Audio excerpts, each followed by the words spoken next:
guys, well here are 7 reasons to have a home base.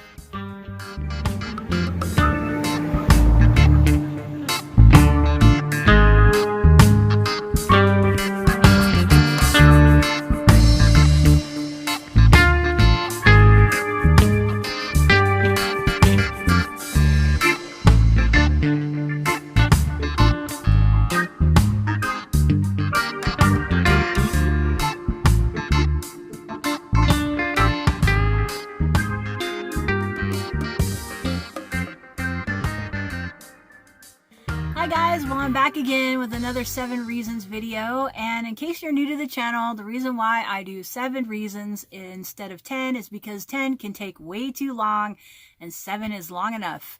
And it'll leave some room for some future videos because undoubtedly I'm going to not talk about some things that you guys might want to talk about, and so on and so forth. So yeah, that's why we do it that way. I'm going to be discussing today 7 reasons to have a home base. My last video was about 7 reasons not to have a home base. And I think this is an important subject for us to discuss because it is a big issue in the nomad kingdom right now. There are a lot of veteran nomads that are going out and buying little pieces of property or staying with friends or whatever, just trying to figure out some way to have a home base. Some of them are not traveling as much as they used to, and so now all of the people that are thinking about being nomads or are just starting out are wondering, I'm sure, if they should have a home base. And even people like me that have been on the road off and on our whole lives are even thinking about it. And there are a lot of things that I am not seeing being discussed, so I decided I was going to put them in a couple of different videos. And so without further ado, I'm going to talk about 7 reasons for having a home base. And number 1 is that it's a very important one. If you have a home base, you always have a place to go, which is very important, especially recently when they've been closing a lot of parks and national parks and campgrounds and places that nomads normally like to go, including, you know, certain parking lots and casinos and stuff like that. There was just no place for nomads to go. And that's really scary when you think about it. When you've been doing this kind of thing for a long time and you've counted on all these places to be there for you, and then they're not all of a sudden. Even if it's temporary, it's really going to put a monkey wrench in, you know, your day-to-day business. It's really going to upset and upturn your life. I was one of the few that was really blessed with being able to keep on keeping on because, you know, I static camp in the same county right now, and I just travel around the county. And so, you know, cops and residents and so forth recognize me. They recognize my van. Even if they don't know me personally, they do know that I'm just a person out there that's basically camping out and sleeping and not doing anything bad. I don't throw trash on the ground or cause any trouble or anything like that. So they know that I'm okay and I'm safe. And so, especially during the pandemic, they just, you know, minded their own business and left me alone. And I still have that. I don't have anybody, you know, bothering me or anything. If anything, they'll drive by and wave and say hi and that kind of thing, but I don't have that problem. But for a lot of us, they were totally you know, displaced and had no place to go. So they decided that they were going to buy their own piece of property so that, you know, nobody can kick them out because it belongs to them. And I totally understand that. And that leads to number 2. If you have that kind of safety net, it's going to make you feel a lot better. Number 2 is a good one. You know, having a home base can be a great safety net for all kinds of reasons. Not just for, you know, in case you have no place to go, but it also can, you know, help you with income and all sorts of other things. Okay, number 3, it can be a great investment. Real estate is never a bad investment unless you mess up and don't make your payments or don't pay your taxes or do whatever you need to do on time. There's never hardly ever a time when you can't at least get some of what you paid for it out of it, if not all of it. Unlike renting a place where you just basically flush that money down the toilet, as far as you're concerned, because it goes to your landlord and you never get to see it again. Bye, see you later. You might as well have burnt it in a cigar, you know. That money to you is gone. So at least with real estate, there is a potential, if you do it right, that you could possibly even make a profit off of what you have bought. So it's a very good investment. Okay, number 4, you can store extra stuff there. Like, say you like to do this big elaborate wintertime camp with a wood stove and yada yada and all that kind of stuff. And in the summertime, you have big shade cloths and awnings and stuff like that that you don't necessarily need in the wintertime. Well, in between seasons, you can stop off at your home base and drop off last season's gear and pick up next season's gear in time for winter or summer camping, whichever the case may be. A lot of us have storage units that we do that with, instead, but it's probably better because if you own the place, then you're not paying, there again, you're not paying rent to a storage unit place. You get to keep all of your money that you're paying into in equity and or possibly a profit from selling your place. So that's awesome. And you're going to be paying that money anyway, and so you might as well store your gear there for free as far as I'm concerned. I think that's a good deal to do. You're not putting extra wear and tear on your van or your RV or whatever. And you're not, wasting gas with extra weight and, taking up all your living space with all this extra stuff that you don't need to because you got to drop it off at your home base. Okay. Number 5 is a good one. You can build a little house or even a big house or whatever there, or a dry cabin or, a tiny house, and take a break.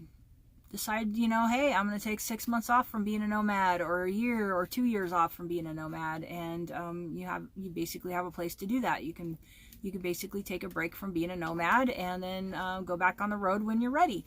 And you always have your home base, and you can just go back and forth. You can be a snowbird. You can have a place that's up north, and then in the wintertime you just go down to Arizona. I mean, there's the possibilities are endless, but that's a good one where number 5 is awesome because you could just take a break from being a nomad. Number 6 is a really good one too. You can have a little tiny house or something cool like that on your property, or even just an RV pad, and you can rent it out on Airbnb, or you can have a full-time tenant.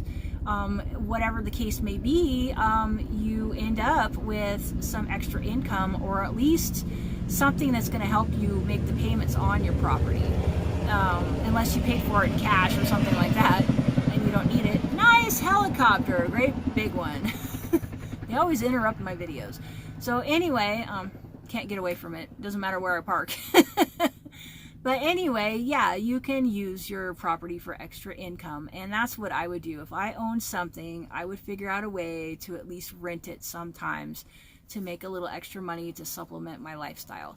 I think that's a good way to go. You can set it up to where even if you have a full-time tenant, you have your own place to park when you need to go there to stop by during the in-between seasons or whatever, and they barely even know you're there. You can do all kinds of interesting things to make it so that it's private for you and them, and I mean, the possibilities are endless. It's a really good option to have that you wouldn't have if you didn't own a place.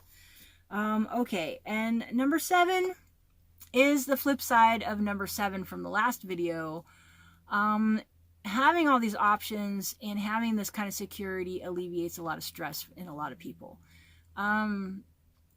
Just knowing that you have a place to go back to, just knowing that you have all these different options with it, that you could sell it, or you can make income off of it, or whatever the case may be, or you have something that you could put there, or if you have a family member that needs a place to go, or if you need a place to go, it's always a nice stress reliever to be able to have those options for everybody, really. I mean, I personally haven't had that too much in my life, and I've learned to live without it, and I don't stress on it.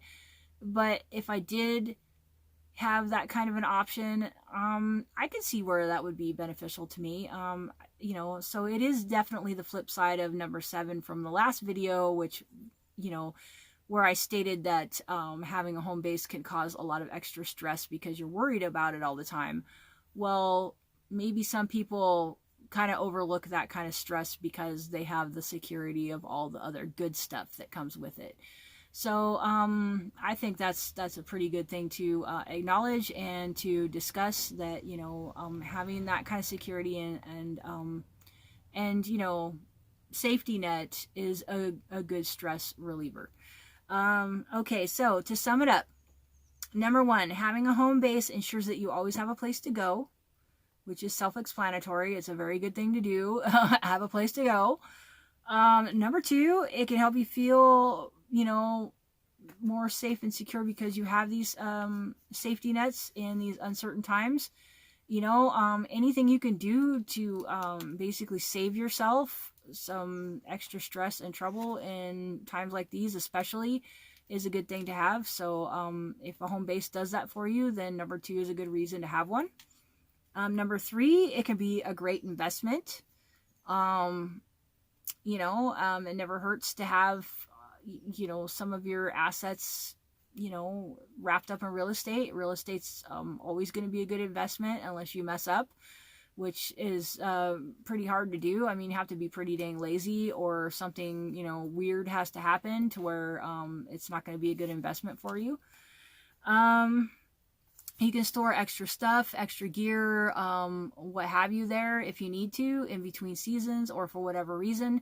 It's your place. You can store whatever you want to there, which is great. Number five, you can build a little house there or a big house or a tiny house there and just stay there for a while and take a break. Don't have to be a nomad for a while if you don't want to because you have a place to go and do that. And number six, you can rent it out on Airbnb or have a full-time renter and create some extra income for yourself. I think that's one of the best reasons to have a home base. Especially if you're not there a lot, you can have somebody else use it and pay you for the privilege. And I think that's a very, very good reason and very viable option to do with it, especially if you're renting it to somebody that is reputable and upstanding and whatever. And if you can get a good property management to take care of it for you, then hey, why not? Okay, number seven, having all these things in place that a home base, affords you really alleviates a lot of stress for a lot of folks. Just knowing you have a good investment and just knowing that you always have a place to go and you always have a safety net and you always have potential income, really is a stress reliever for a lot of people. It's, some people view property as their retirement plan even. I mean, that's not really wise in some people's eyes, but some people really, think that it's a good thing to have to help them, with their retirement plan. So there you go. I mean, it just depends on, your attitude about it and, how you're going to use it and all that kind of stuff. But having all these good, features about having a place, as a home base can really alleviate a lot of stress. And, like I said in the last video, having a home base can also be very stressful. Sometimes, the good outweighs the bad. So you just have to make that decision for yourself. But I did want to present both, sides of the coin here so that people can have a chance to think about it themselves. So hopefully you got something out of this. And if you did, please like and subscribe. It really helps to support my channel. YouTube knows that you guys like it if you tell them. All you gotta do is make that thumb blue, and then all the little magic little whatever things happen in YouTube, and I guess they call it the algorithm or whatever, and yeah, it helps to support my channel and make them realize that maybe I have something good to say because all you guys liked it. And then if you subscribe, it's even better because they go, oh, look at all these people who are watching this person. So it really helps creators out if you can just, give them some support with that and maybe make a couple of comments every once in a while. You don't have to do it every time, but, just sometimes, give us a little shout out and all that kind of stuff. And we really, at least I personally enjoy it and I'm having a lot of fun with it. So hopefully, you guys can do that. And check my video descriptions for all kinds of stuff. I have, links to random videos because I like to do it randomly. And I also have sometimes playlist links in there. And I also have the very few things that I do actually think that are worth buying on Amazon right now. Someday there might be more links to stuff, but for right now, I only have the things that I think you guys might like and I might like, on there. And if you go through there and you click on that and you decide that you don't like whatever it is there, all you have to do is just stay on Amazon, and whatever you buy during that little shopping trip, they give me credit for. So it doesn't matter what you buy. If you don't like my Lucy lights or whatever, you can go buy something else. So yeah, I just wanted to put that out there, and thank you so much, you guys, and have a nice day. Thanks for watching. Bye.